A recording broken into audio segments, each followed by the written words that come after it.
El análisis de fondo con Gustavo Rodríguez y Gonzalo Banda, que ya están con nosotros. Bienvenidos. Gracias por estar esta noche en el programa al día siguiente de la segunda vuelta que parece prolongarse. ¿Qué tal? ¿Cómo les va? ¿Qué tal, Jaime? Encantado. Bienvenidos. Gustavo, yo quería comenzar contigo mirando las postales de hoy, ¿no? Las fotos de hoy. Tienes a Castillo en el balcón con Franque y con el señor Ceballos. Y tienes al otro lado la plancha, ¿no? Porque, no, en este caso la plancha de Keiko Fujimori, denunciando fraude, hablando de fraude. ¿Cuál es la lectura que le damos a esas dos fotos? Una cada una. Bueno, en realidad la lectura es la de que la historia reciente del Perú es una telenovela escrita por un guionista desalmado. Eso es. En realidad yo quisiera retroceder un poco más, Jaime. Estoy aturdido, preocupado, un poco esperanzado también, porque esta elección ha vuelto a demostrar que somos un virreinato que vota cada 5 años. Cuando tú ves el mapa electoral y ves todo lo que hemos visto en estas semanas, te das cuenta de que somos un virreinato con una clase más integrada al mundo, costeña, que vive su vida sin estar atenta a los reclamos de regiones más relegadas. Y tal cual se retrata la época de la independencia, ¿no? Una Lima cortesana que se alarmaba con esos patriotas provincianos que venían a perturbar el statu quo. Mira, yo soy un promercado, creyente del libre tránsito de las ideas, los bienes, creyente del capitalismo, mientras que sea responsable. Y por eso te digo que de repente, ya que hablaste de esas postales, que quizás sea bueno conmemorar este bicentenario de esta forma, que nos recuerde para qué se independizó el Perú. O sea, con un profesor del campo apoyado por las regiones y no por una representante de un país que no quiere que nada cambie. Esa es mi visión optimista, si quieres. O sea, si quieres la postal narrativa, ya como escritor te digo, o sea, ¿cuál es la postal que nos conviene como bicentenario finalmente? Es esa.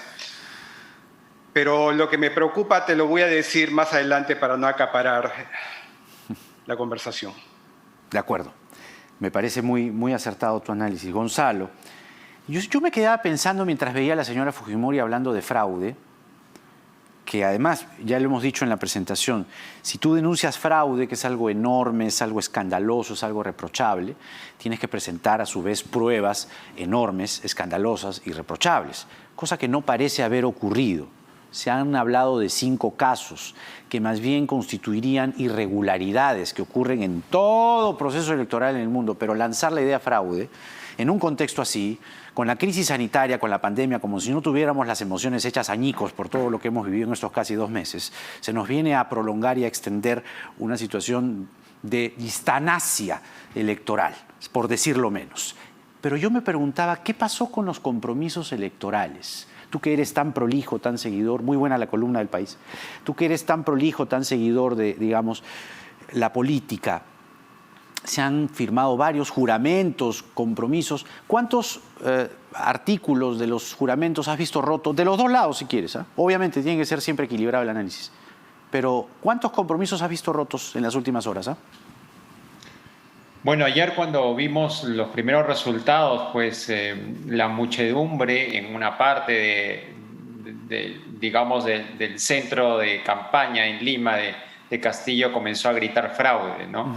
Esto luego se disipó, ¿no? Cuando salió el conteo rápido de Ipsos.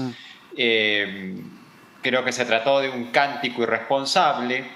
Ya por la noche vimos a Castillo en un tono más sereno, ¿no?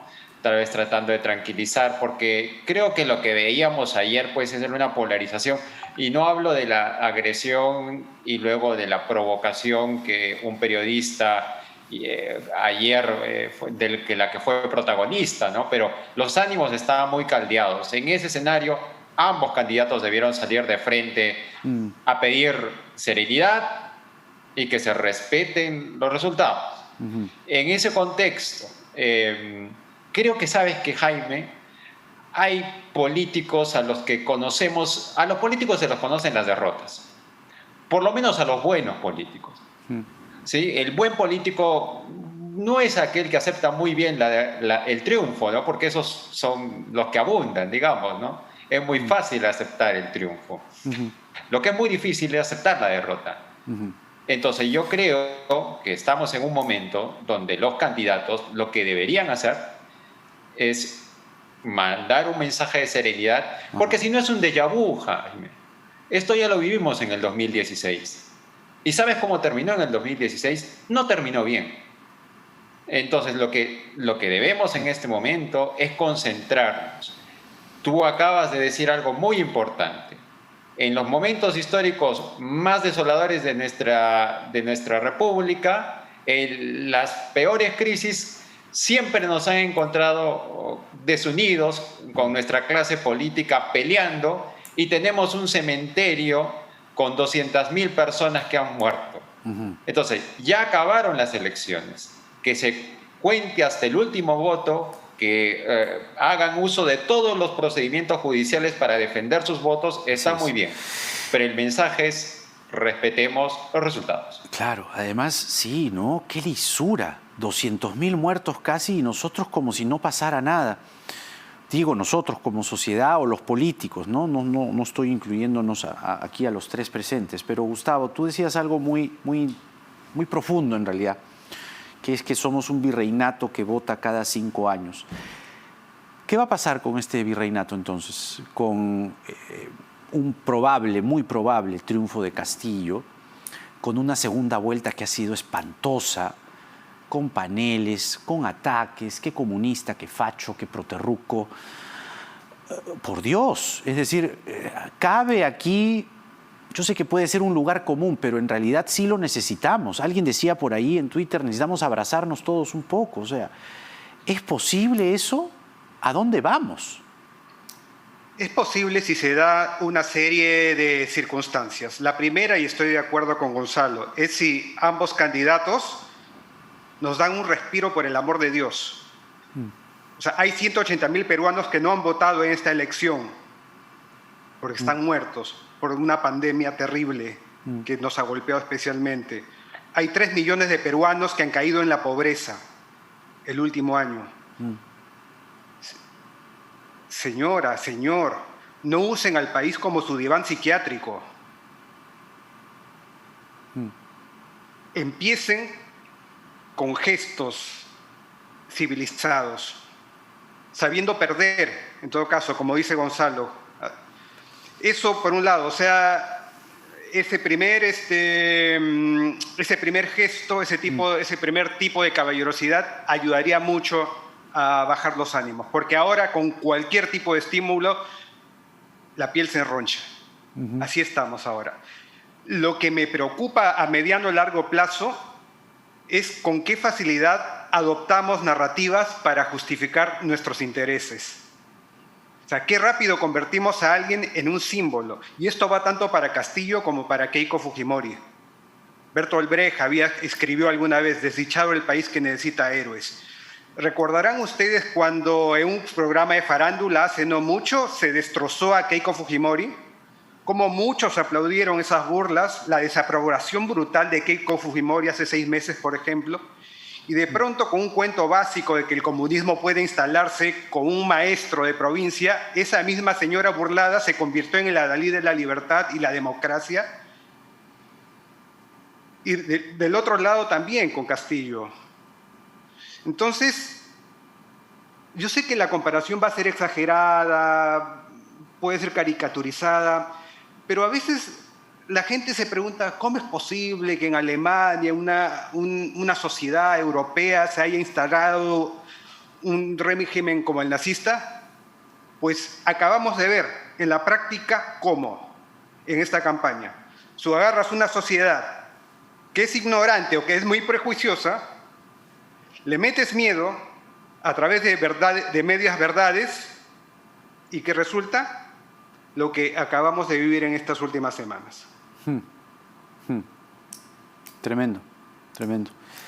Ahora, Gustavo, aquí claramente, siguiendo un poco el hilo narrativo de Gustavo, aquí hay claramente dos países, ¿no? La votación que tú ves son dos Perús, claramente divididos.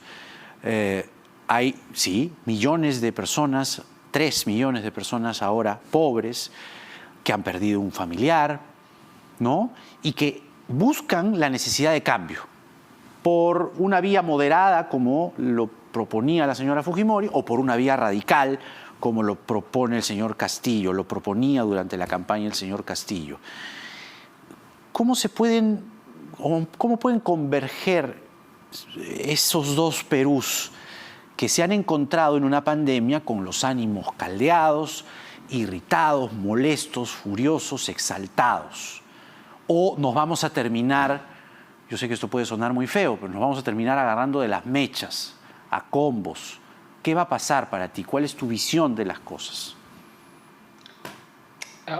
Mira, yo creo que la experiencia histórica nos enseña que, de nuevo, en estos momentos es el momento de los sensatos, el momento de aquellos que pueden tender puentes, aquellos que no lanzan el primer alarido y reaccionan con el primer grito de fanatismo, sino que aquellos que pueden construir un puente. Ese es el momento presente, ¿no? Y en los grandes momentos del Perú, en las graves crisis, esos han sido los grandes peruanos. Entonces, más allá de que cada candidato va a defender su voto, hay muchas más similitudes entre la gran mayoría de votantes de Keiko y la gran mayoría de votantes de Castillo, porque hay que recordar que los dos candidatos no recibieron la mayoría de los votos. Probablemente hay más similitudes de las que ellos mismos estarían en capacidad hoy de reconocerlo, porque se han visto arrastrados de las narices a una polarización donde se han llevado por adelante hasta espacios de moral colectiva como el fútbol, que ahora, parecen ni siquiera unirnos. Entonces, es el momento de calmarnos, de lanzar mensajes de conexión, de puentes, y eso es lo responsable. Muy bien. Palabras finales, por favor, a cada uno, 30 segundos. Lamentablemente el tiempo se nos ha agotado, pero brevemente, Gustavo y Gonzalo. Gustavo. Perfecto. En una tempestad donde todo el mundo está desesperado, ¿a quién le das el megáfono? ¿Al nervioso, al irascible, No, o a la voz sensata? la segunda. Bueno, nuestros medios tienen que darle el megáfono a las voces más sensatas. Dejemos de lado el conflicto que nos ha alimentado el rating en todas estas 2 últimas décadas. Es lo último que podría decir. Gracias, Gustavo. Gonzalo, tú, brevemente. Sí, hemos creído que la democracia peruana, es un milagro que puede sobrevivir a pesar de que se balancea sobre la tela de una araña. Pero ese experimento tiene límites. Entonces, en estos momentos debemos de hacer todo lo posible por surcir mejor esas posturas, afianzarlas y estar dispuestos a pasar este bache. De lo contrario, pues como sociedad vamos a arrepentirnos. Muchísimas gracias a los dos. Creo que ha sido un análisis oportuno y necesario en un contexto tan delicado como el que estamos viviendo. Gustavo Rodríguez y Gonzalo Banda. Hasta la próxima. Gracias. Buenas noches. Muy interesante. Muy bien. Cifras del coronavirus. Al cierre del programa de hoy, la sala situacional del MINSA nos está diciendo lo siguiente. Tenemos un total de 1.429 casos confirmados en las últimas 24 horas. Se han confirmado 542. 15.215 pruebas tomadas. 10.905 pacientes en UCI. 2.642. En total, 10.905, repito. 246 personas han muerto por coronavirus, 141 en las últimas 24 horas. A esas 246 familias va nuestro abrazo. Este programa va dedicado a ellos y ellas. 1.109 personas vacunadas con la primera dosis. 113 nuevos vacunados con la segunda dosis. Recuerden que no ha habido vacunaciones, tantas vacunaciones por la elección. 1.222 nuevos vacunados en total. Hasta el momento llevamos 4.395.070 dosis administradas. Porque en el Perú de hoy, al día siguiente de la segunda vuelta, nada está dicho, con licencia.